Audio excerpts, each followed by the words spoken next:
Right గా దీనికి సంబంధించి మరిన్ని డీటెయిల్స్ మా రిపోర్టర్ కిరణ్ లైవ్ ద్వారా అందిస్తారు. కిరణ్, మరి రేపైతే ఓట్ల లెక్కింపు జరగనుంది, మరి దీనికి సంబంధించి డీటెయిల్స్ ఏ విధంగా ఉన్నాయి?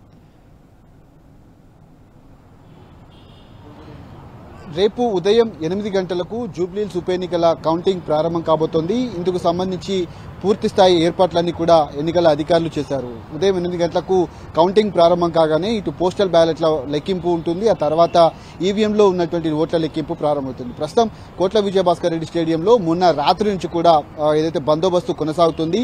పూర్తిగా 3 అంచెల భద్రతను ఏర్పాటు చేసి స్టేడియం చుట్టుపక్కల పోలీసులు కూడా భారీగా మోహరించారు. ఎక్కడికెక్కడ కట్టుదిట్టమైనటువంటి భద్రతను ఏర్పాటు చేసినటువంటి పోలీసులు పూర్తి స్థాయిలో ఎన్నికల కౌంటింగ్ కు సంబంధించినటువంటి ఏర్పాట్లు కూడా చేశారు. ప్రధానంగా 42 టేబుల్స్ 10 రౌండ్లుగా విభజించారు. అందులో ఉదయం 8:15 నుంచి మొదలు పెడితే 8:30 నుంచి ఈ ఓట్ల లెక్కింపు ఈవీఎంలో ఉన్నటువంటి ఓట్ల లెక్కింపు ప్రారంభమవుతుంది. మొత్తంగా 109 పోస్టల్ బ్యాలెట్లు ఉన్నాయి. వాటిని ముందుగా లెక్కించిన తర్వాత ఈ ఈవీఎంలో ఉన్నటువంటి ఓట్ల లెక్కింపు ప్రారంభమవుతుంది. షేక్పేట నుంచి మొదలుకొని ఎర్రగడ్డ వరకు ఈ డివిజన్ల వారీగా కొనసాగుతున్నటువంటి నేపథ్యంలో పూర్తిగా రేపు ఉదయం ఈ ఓట్ల లెక్కింపుకు సంబంధించినటువంటి ఏర్పాట్లు కూడా జరుగుతున్నాయి.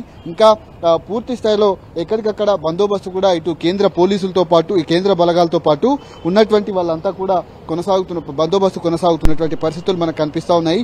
ముఖ్యంగా మొన్న జరిగినటువంటి ఎన్నికల్లో కేవలం 0.91% మాత్రమే కొంత పోలింగ్ పర్సంటేజ్ పెరిగింది. అంతేకాకుండా ఎన్నికల సంబంధించి పూర్తి స్థాయిలో రిగ్గింగ్ జరిగిందనేది బీఆర్ఎస్ పార్టీ తరఫున ఆరోపిస్తా ఉన్నారు. పెద్ద ఎత్తున దొంగ ఓటర్ కార్డులు కూడా బయటపడ్డాయి. అయితే ఈ ఎన్నికల ఫలితాలు ఏ విధంగా ఉంటాయనేది మాత్రం పక్కన పెడితే ఖచ్చితంగా వచ్చినటువంటి ఎగ్జిట్ పోల్స్ అన్ని కూడా బీఆర్ఎస్ వైపే మొగ్గు చూపుతా ఉన్నాయి. ఖచ్చితంగా మాగంటి సునీత గోపీనాథ్ గెలుపొందుతారని కూడా ధీమా వ్యక్తం చేస్తా ఉన్నారు. ప్రధానంగా ఈ ఎన్నికలకు సంబంధించినటువంటి అంశంలో మొత్తం ఓట్లు 4,01,365 ఓట్లు కాగా పోలైన ఓట్లు 1,94,634 ఓట్లు. ఇందులో పురుషులు 99,771, మహిళలు 94,855, ఇతరులు 5 ఓటు వేశారు. మొత్తంగా షేక్పేటలో 70 పోలింగ్ బూతులు, బోరబండలో 50, యూసఫ్గూడలో 56, రహమత్ నగర్ లో 72, ఎర్రగడ్డలో 63, సోమాజిగూడ 38, వెంగళరావు నగర్ 58 ఇలా ఉన్నాయి. ఆ స్క్రీన్ ఏదైతే ఉందో ఆ స్క్రీన్ లో లోపల ఎన్నికల కౌంటింగ్ ఏదైతే ఉందో ఆ కౌంటింగ్ కు సంబంధించినటువంటి ప్రాసెస్ అంతా కూడా స్క్రీన్ లో ప్రదర్శించబడుతుంది.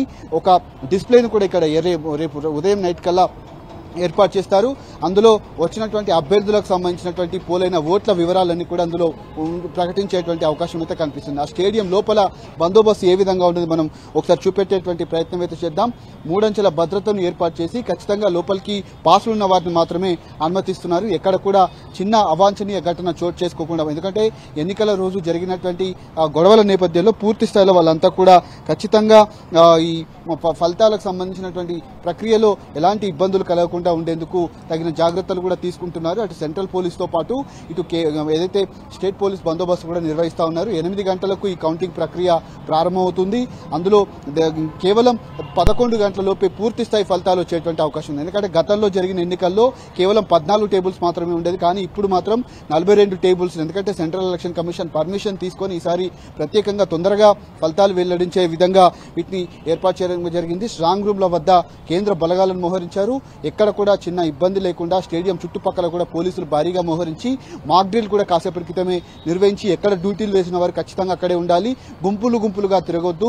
రేపు ఉదయం 5 గంటల నుంచి మొదలుకొని ఎల్లుండి 6 గంటల వరకు కూడా మద్యం దుకాణాలతో పాటు వైన్స్లతో పాటు అవన్నీ కూడా నిషేధించారు. వాటన్నిటిని కూడా మూసివేయాలని కూడా అధికారులకు ఇప్పటికే ఏదైతే ఉన్నటువంటి షాప్ యజమానులకు కూడా హైదరాబాద్ కమిషనర్ సిపి సజ్జనార్ కూడా తెలిపినటువంటి నేపథ్యంలో ర్యాలీలు కావచ్చు, గుంపులుగా తిరగటం కావచ్చు, ఇవన్నీ కూడా నిషేధించారు. విజయోత్సవ ర్యాలీలు కూడా నిషేధించినటువంటి నేపథ్యంలో పోలీస్ బలగాలు కూడా ఇంకా బందోబస్తును కొనసాగిస్తా ఉన్నాయి. మరోవైపు ఆ మీడియాకు సమాచారం అందించేందుకు ఒక ప్రత్యేక కౌంటర్ కూడా ఏర్పాటు చేసి రౌండ్ కు వచ్చినటువంటి ఫలితాల వివరాలను కూడా వెల్లడించేటువంటి అవకాశాలు అయితే కనిపిస్తా ఉన్నాయి. స్టేడియం చుట్టుపక్కల కూడా పూర్తి స్థాయి భద్రతను ఏర్పాటు చేసినటువంటి నేపథ్యంలో ప్రధాన పార్టీలన్నీ కూడా ఎక్కడికక్కడ బందోబస్తుకు సంబంధించి ఏదైతే వారి గెలుపును ధీమా వ్యక్తం చేస్తున్నారు. కానీ అటు సర్వే ఫలితాలు కావచ్చు, ఎగ్జిట్ పోల్స్ కావచ్చు, అవన్నీ కూడా బీఆర్ఎస్ వైపే మొగ్గు చూపుతున్నటువంటి నేపథ్యంలో మాగంటి సునీత గోపీనాథ్ దాదాపు 20-25 రోజుల నుంచి ప్రచారంలో పాల్గొన్నారు. ఇంటింటికి గడపకు వెళ్లి తమ కూతుళ్లు కొడుకుతో సహా తాను ప్రచారం చేసినటువంటి నేపథ్యంలో చివరి రోజు 2-3 గంటలు పూర్తిగా ఇబ్బందులు పడ్డటువంటి పరిస్థితి. అటు దొంగ ఓటర్ కార్డులు కావచ్చు, ఆ ఓటర్ స్లిప్లు ఏవైతే ఏవైతే ఉన్నాయో అవన్నీ కూడా ఆధార్ కార్డు జిరాక్స్లు తీసుకొని వచ్చి కొంతమంది ఓట్లు వేశారు. పక్కనే స్టేడియంకు అవతల వైపు ఉన్నటువంటి కొన్ని ఫంక్షన్ హాల్లో వారిని గత 15-20 రోజుల నుంచి కూడా అక్కడ ఉంచి వాళ్ళను పూర్తి స్థాయిలో ఓట్లు వేసేందుకు దొంగ ఓటర్ కార్డులను సృష్టించి ఎల్బీ నగర్ నుంచి, ఖైరతాబాద్ నుంచి, మిగతా ప్రాంతాల నుంచి కూడా వారిని తీసుకొని వచ్చి ఓట్లు వేయించినటువంటి పరిస్థితి కనబడుతుంది. అందుకు బీఆర్ఎస్ పార్టీ పెద్ద ఎత్తున ఆందోళన వ్యక్తం చేసింది, నిరసన వ్యక్తం చేసింది. ఆ రోజు సాయంత్రం కూడా కాంగ్రెస్ అభ్యర్థి నవీన్ యాదవ్ తండ్రి చిన్న శ్రీశైలం యాదవ్ 6 గంటల తర్వాత బైండోవర్ చేసినటువంటి వ్యక్తి బయటకు వచ్చి దాడులు చేసినటువంటి పరిస్థితులు కనిపించాయి. ఈ జూబ్లీహిల్స్ ఉప ఎన్నిక అనేది రాష్ట్ర వ్యాప్తంగా 2 తెలుగు రాష్ట్రాల్లో కూడా పెద్ద ఎత్తున చర్చ నడిచింది. ఒక ఉత్కంఠ వాతావరణం అయితే జూబ్లీహిల్స్ ఉప ఎన్నిక కొనసాగినటువంటి నేపథ్యంలో గతంలో కంటే ఈసారి పెద్ద ఎత్తున చర్చ అనేది జరిగినటువంటి పరిస్థితులు అయితే కనిపించాయి.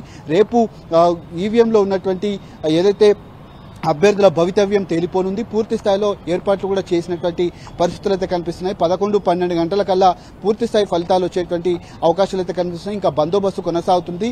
రేపు ఉదయం 8 గంటలకు అంటే 5:30-6 గంటలకు ఈవీఎం స్ట్రాంగ్ రూమ్లను తెరుస్తారు. వాటన్నింటినీ కూడా ఒక దగ్గరకు 8 గంటల టేబుల్స్ మీదకి తీసుకొస్తారు. డివిజన్ వారీగా ఈ ఓట్ల లెక్కింపు సీరియల్ నంబర్ వైజ్ అంటే బూతుల వారీగా ఈ ఓట్ల లెక్కింపు అనేది జరుగుతుంది. మొత్తంగా ఏర్పాట్లు కూడా పూర్తయినటువంటి నేపథ్యంలో ప్రస్తుతం ఎన్నికల పోలింగ్ కౌంటింగ్ రేపు ఉదయం 8 గంటలకైతే ప్రారంభం కాబోతుంది. ఆ 8 గంటలకు పోస్టల్ బ్యాలెట్లు, ఆ తర్వాత ఈవీఎంలో ఉన్నటువంటి ఓట్ల లెక్కింపు ప్రారంభమవుతుంది. Right, thanks for the